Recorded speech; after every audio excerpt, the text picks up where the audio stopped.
اعوذ باللہ من الشیطان الرجیم بسم اللہ الرحمن الرحیم اللہم صلی علی سیدنا محمد وعلی آل سیدنا محمد وبارک وسلم۔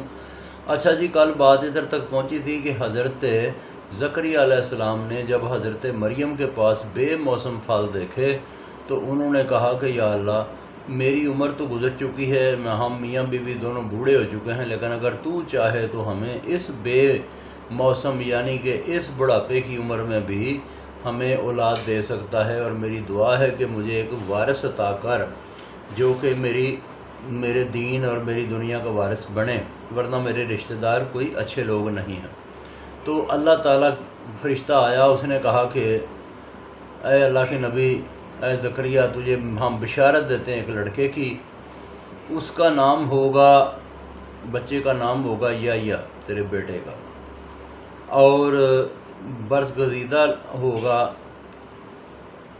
اللہ کے چنے ہوئے لوگوں میں سے ہوگا، اور عورتوں سے وہ ساری عمر دور رہے گا۔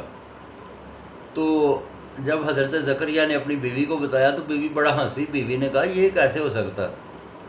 تو جو ہے نا، حضرت زکریا نے نا ان فرشتوں کو کہا کہ یہ کیسے ہو سکتا ہے؟ انہوں نے کہا یہ اس طرح ہو سکتا ہے، اس کی نشانی یہ ہے۔ حضرت زکریا نے کہا نشانی کوئی؟ اس نے کہا نشانی یہ ہے کہ کل تو جب صبح اٹھے گا نا تو دیکھنا کہ 3 دن تک نا تو بول نہیں سکے گا۔ انہوں نے کہا یار عجیب بات ہے، میں اچھا والا ہوں، اگلے دن وہ اٹھے تو 3 دن تک نا وہ بات کریں تو منہ سے بات ہی نہ نکلے، تو اشاروں سے 3 دن وہ باتیں کرتے رہے لوگوں سے۔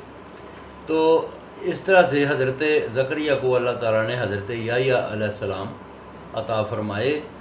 حضرت یحییٰ علیہ السلام جو ہے نا جب جوان ہوئے تو پھر اس کے بعد تقریباً اس وقت میں حضرت بی بی مریم جو ہے نا ان کے پاس پھر فرشتہ آیا، اور انہوں نے کہا کہ اے مریم، تجھے ہم ایک لڑکے کی بشارت دیتے ہیں، جس میں حضرت بی بی مریم نے کہا کہ میرا تو ابھی تک کوئی شادی نہیں ہوئی، نہ مجھے کسی نے ہاتھ لگایا، یہ کس طرح ہوگا؟ انہوں نے کہا نہیں، یہ اللہ پاک کے جو ہے نا اللہ تعالیٰ کی امر سے ہوتے ہیں یہ کام۔